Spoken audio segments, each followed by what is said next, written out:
তখন তাজেল চিবিয়ে চিবিয়ে বলল, ডাক্তার পুলিশ পাঞ্জাবিওয়ালারে কইয়ে দাও আমি হাতিরে নিব না। ডাক্তার আমার লাগে যাইব খালি। তাজেলের রাগ দেখে মুখর আর মেহবিনের হাসি পাচ্ছে, তবে এখন হাসির সময় না। মুখর অবাক হওয়ার ভান ধরে বলল, কেন কেন আমি নিবে না কেন? আমি কিছু কইতেছি না দেখিয়া ডাক্তার আমার নিয়ে ঘুরতে যাইতে চাইতেছে, আর তুমি আমারে বাদ দিয়া ঘুরবার যাইতে চাইছিস, তাও তোমারই নিব না। আমি আগে ভাবছিলাম তুমি ভালা, তা দেখি তুমিও ভালো না। আরে অমন করো কেন? আমি তো মজা করছিলাম তোমার সাথে। নাও না একটু।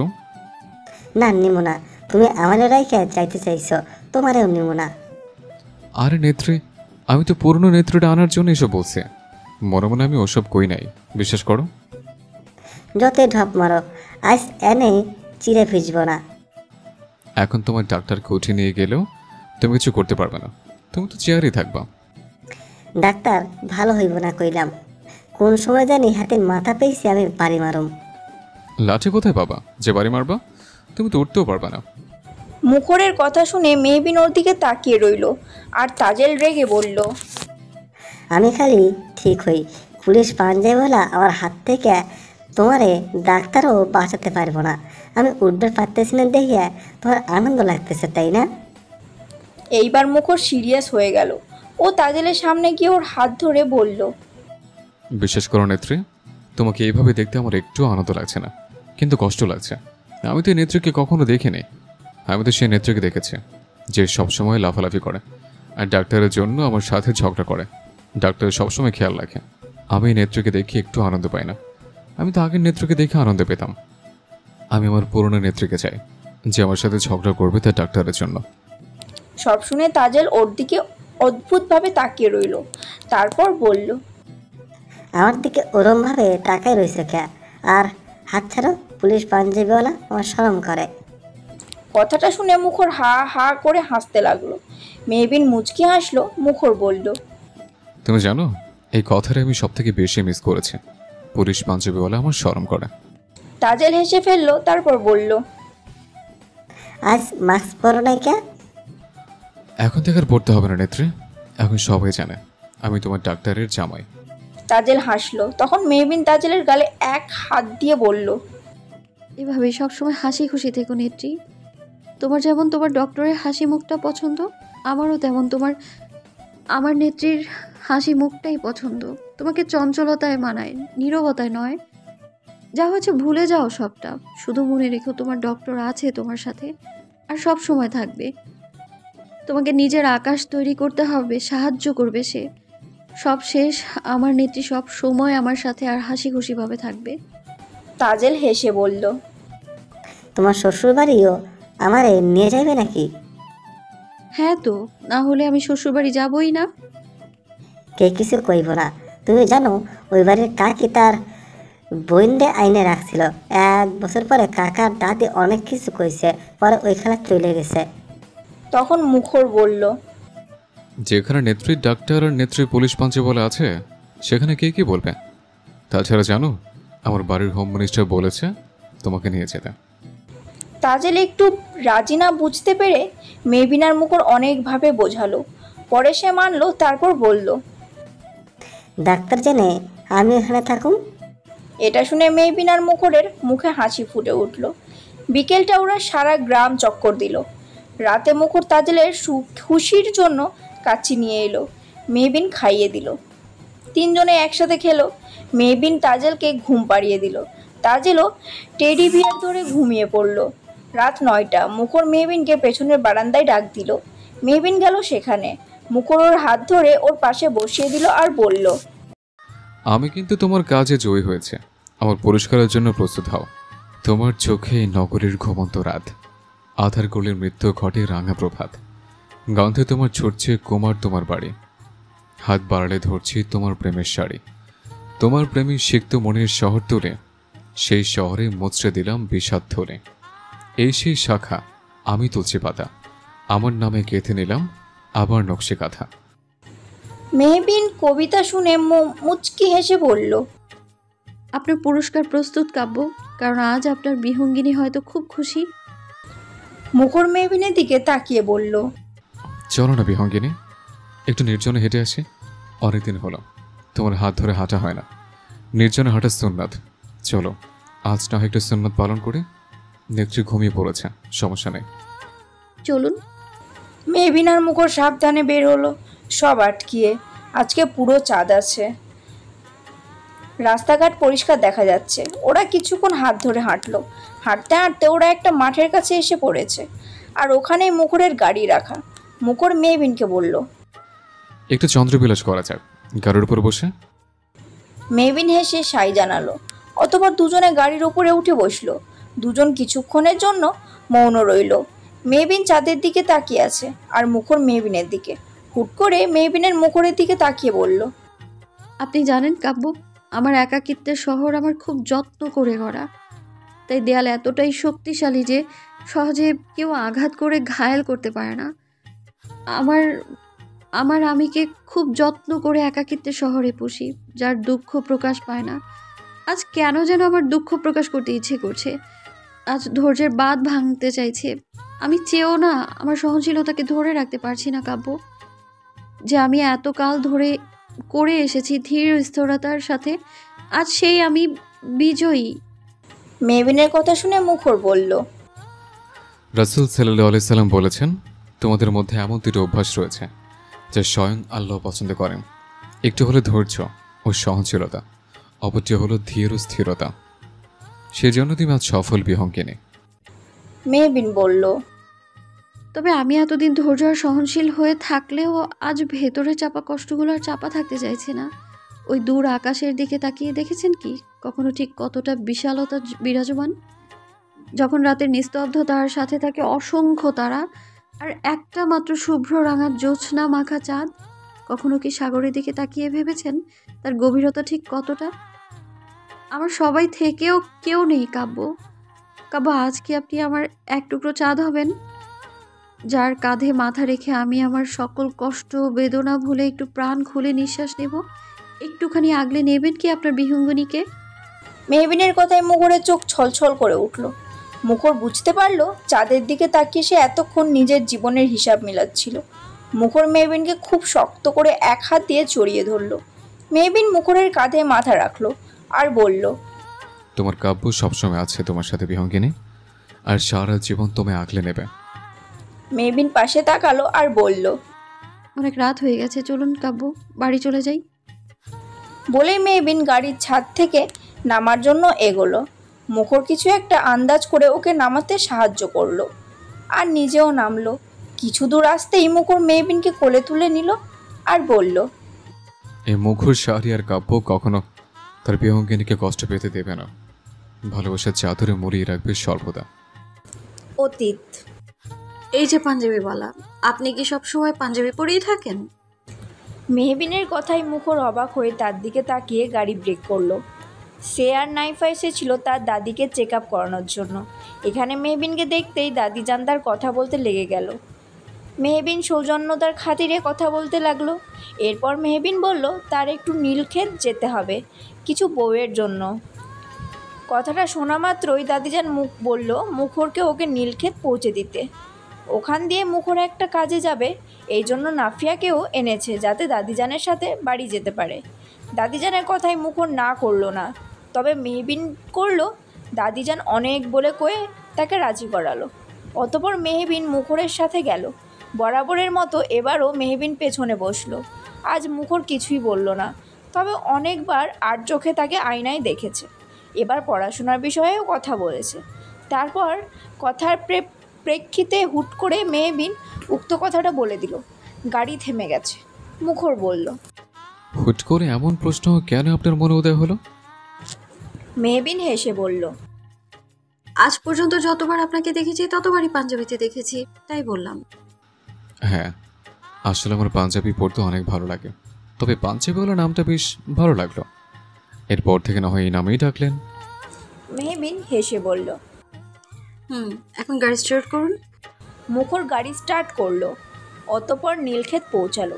মেহবিন আজকে গাড়ি থেকে নেমে বলল, ধন্যবাদ আজকে, কারণ আপনার জন্য আমার ভাড়াটা বেঁচে গেল, আর সেটা দিয়ে আমি আরও একটা বই কিনতে পারবো। যাক, বই কেনার জন্য হলে আপনি আমায় ধন্যবাদ তো দিলেন।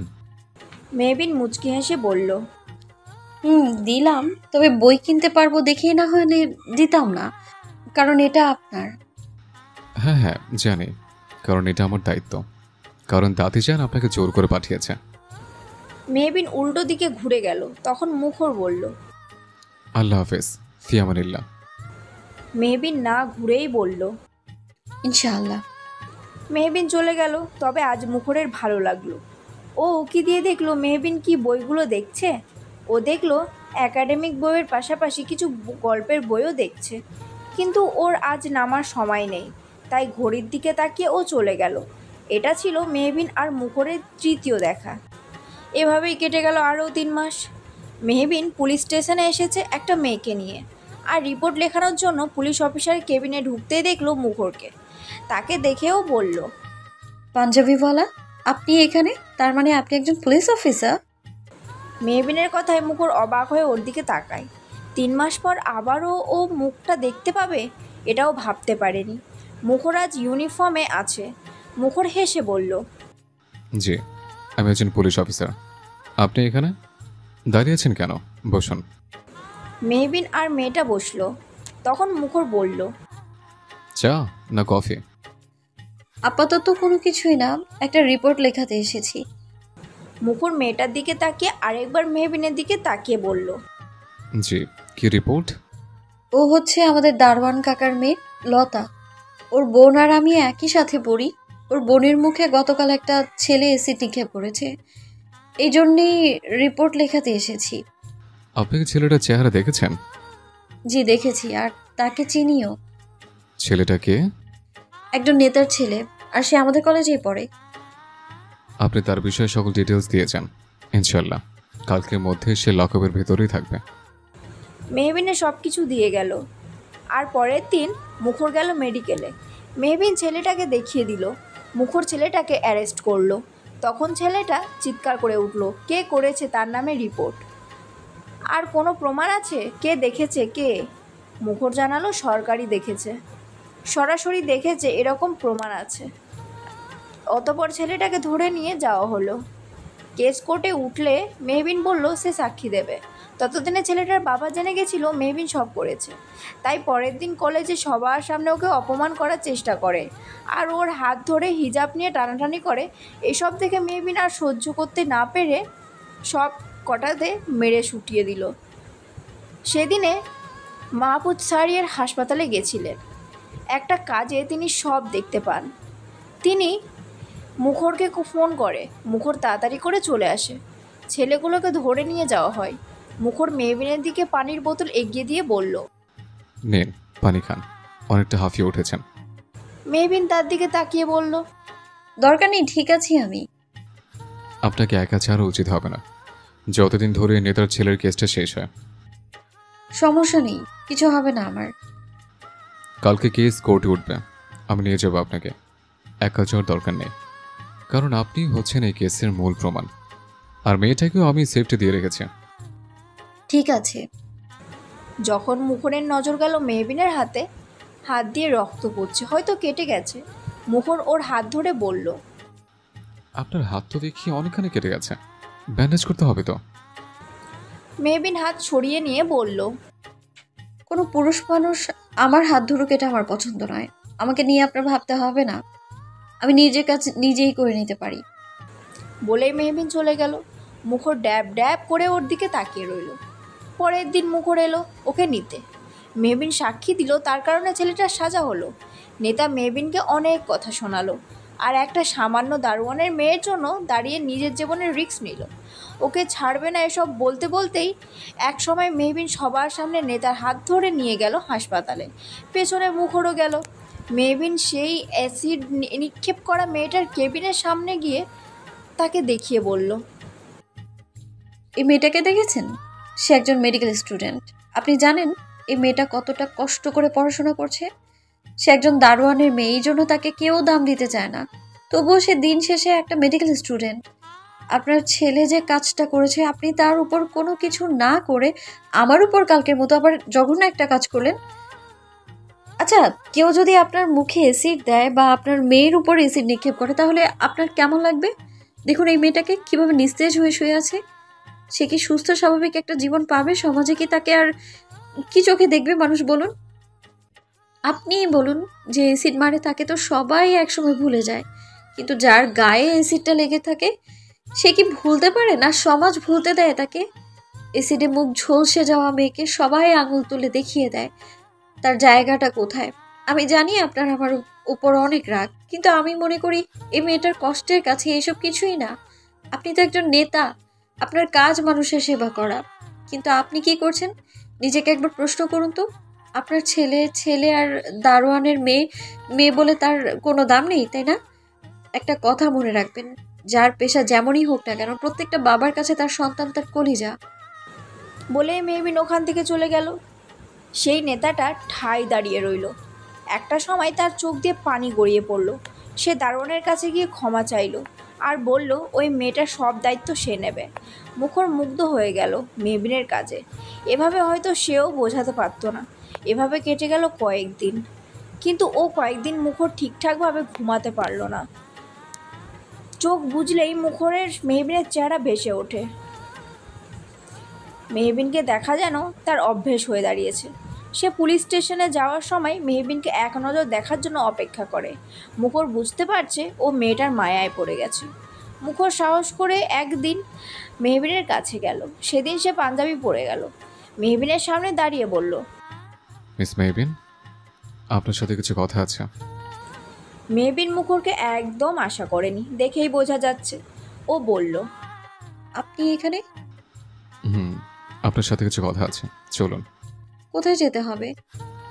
আপাতত কোনো রেস্টুরেন্ট বা কোনো খোলামেলা জায়গা যেখানে একান্ত আপনার সাথে কথা বলা যাবে।